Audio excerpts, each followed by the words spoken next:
Bill O'Reilly here, Thursday, July 25th, 2019. You are listening to the O'Reilly Update. Here is what is happening across our nation. Robert Mueller getting bad reviews for his congressional testimony. Record number of Americans say immigration, the biggest problem facing the nation. Puerto Rico's governor resigns after days of protests.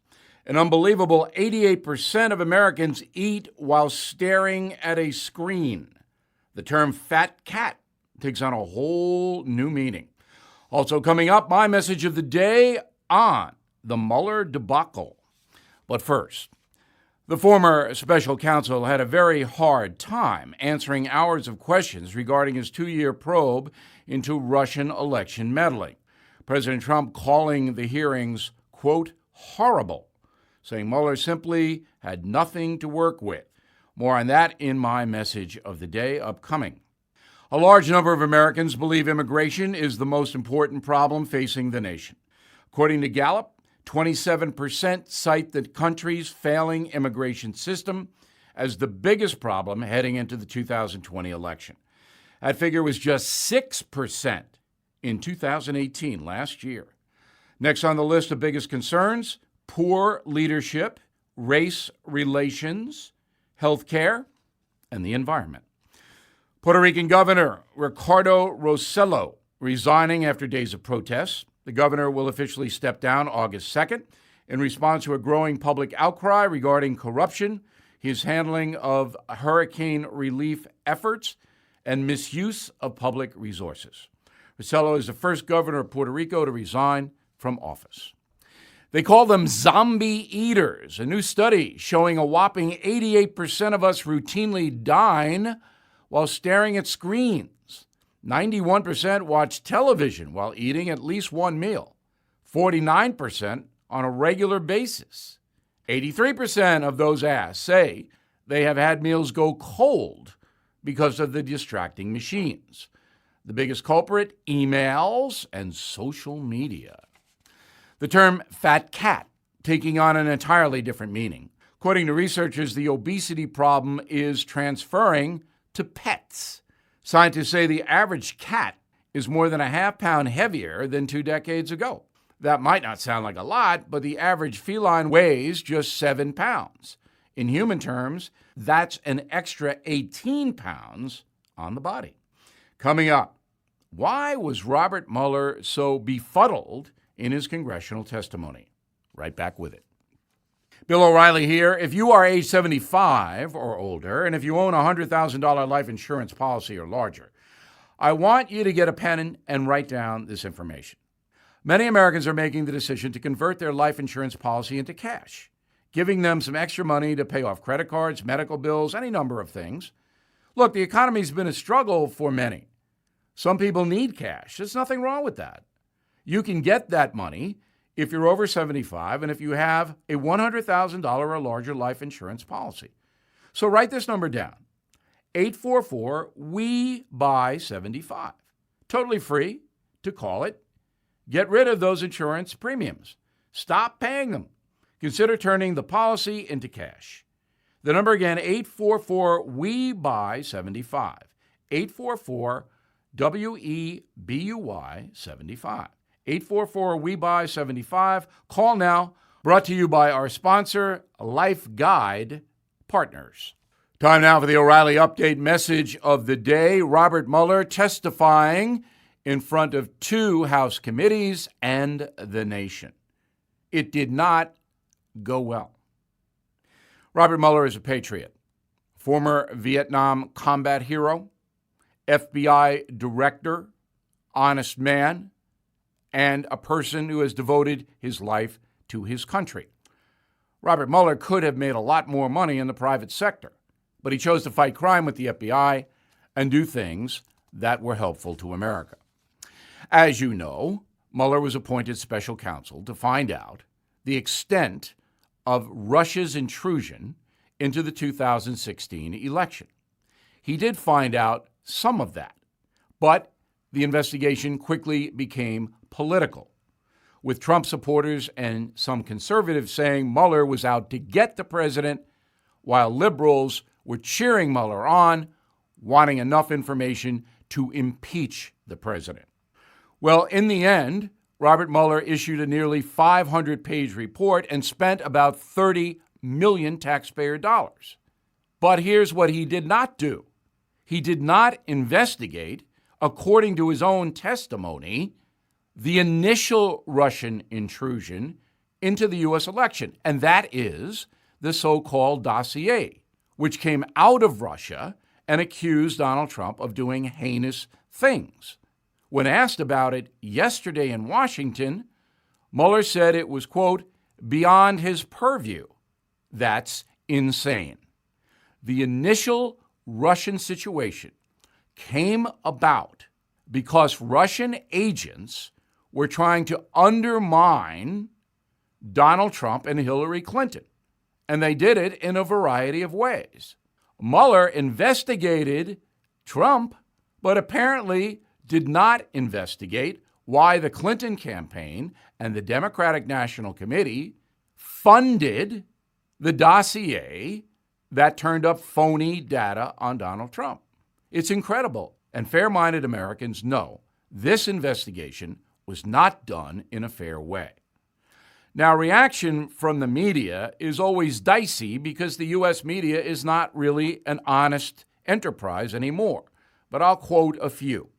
Chris Wallace on Fox said, I think this has been a disaster for the Democrats, and I think it's been a disaster for the reputation of Robert Mueller. He has seemed very uncertain with his brief. He doesn't seem to know things that are in the report. CNN guy and former Obama advisor David Axelrod, quote, this is delicate to say, but Mueller, whom I deeply respect, has not publicly testified before Congress in at least 6 years, and he does not appear as sharp as he was then. Dan Rather, who has become a left-wing zealot, quote, this exchange between Schiff and Mueller, just the facts, are a damning indictment.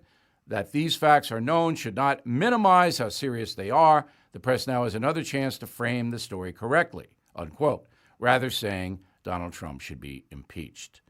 And on and on and on. Bottom line, Robert Mueller seemed befuddled, and the nation will now walk away from the entire Russian collusion situation.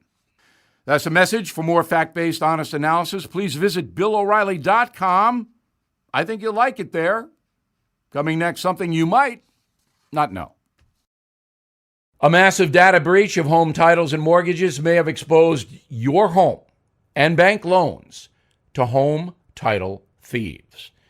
If you've received robocalls or mail stating you're pre-approved for loans or credit cards, thieves may already have you. They're after money, of course, and they get it by forging your home title so it looks like you sold your home. Then they'll take out loans against your home and stick you with the payments. And listen, no insurance, bank, or identity theft program protects you. Home Title Lock does. For pennies a day, Home Title Lock puts a barrier around your home's online title to keep foreign and domestic thieves away. So if you've received robocalls or mail for pre-approved credit cards or loans, you need to move, and fast. I got you 60 risk-free days of Home Title Lock protection to get you through this current breach. Register your address now to verify you're not already a victim. Please go to HomeTitleLock.com. HomeTitleLock.com. HomeTitleLock.com. Now, the O'Reilly Update brings you something you might not know. This summer, millions of Americans will visit live music venues across the country. More than 52% of us will attend concerts, shelling out more than $250 per person on average. Most popular shows, rock, pop, country. Sorry, jazz fans, that's the least popular category in the USA. With album sales at an all-time low and streaming services dominating the business, musicians now have to tour to make money. Here are the hottest tickets of 2019 so far. Biggest? Lady Gaga. Average ticket price, $250. If you think that's shocking, resale prices could reach $7,000. Gaga indeed. Pink. Another popular show, average ticket price $150. Her Beautiful Trauma Tour is one of 2019's top grossing at $82 million right now. Justin Timberlake, big draw this year, selling more than 500,000 tickets at $130 a pop. That's more than $65 million for a single tour for old Justin. While pop music is all the rage for those under 30, most Americans love the classics. The Rolling Stones, still touring the USA after 57 years. Average ticket price, upwards of $200. Front row, $6,000. Here's another shocking number. Mick Jagger, he's 75 years old. Fleetwood Mac, Billy Joel, Paul McCartney, all big draws this year. Average ticket prices running about $100 or more. Fleetwood Mac, very popular. After 52 years in the business, the band did nearly $70 million in ticket sales so far this year. Great show, I can attest. But here's something you might not know. According to Nielsen Music, the biggest factor on whether Americans decide to attend a concert, parking and traffic. We've definitely come a long way since the early days of rock music. When the Rolling Stones crossed the pond in 1964 for their first American tour, they played 2 shows at New York City's historic Carnegie Hall. The price for admission, $3.50. And the Stones were happy to get it. Back after this. My friend Glenn Beck launched realestateagentsitrust.com for a very simple reason: to help you sell your home for top dollar as quickly as possible. His team quickly realized there are 3 keys to success. 1, selling or buying a home is a very complicated process and difficult to navigate, so choose agents with a long track record of success. No part-time or inexperienced agents in their network. 2, market value for your home cannot be calculated using computer models. It takes years of expertise to evaluate your market and to price your home to sell quickly for top dollar. Beck's agents are experts in your neighborhood. And 3, home sellers most genuinely like the agent they choose to trust their home to. That's why we select agents who are fans like you. They do business like you, and they share your values. realestateagentsitrust.com was started to help you buy or sell your home fast. Get moving with realestateagentsitrust.com, realestateagentsitrust.com. Thank you for listening to the O'Reilly Update. I am Bill O'Reilly. No spin, just facts, and always looking out for you.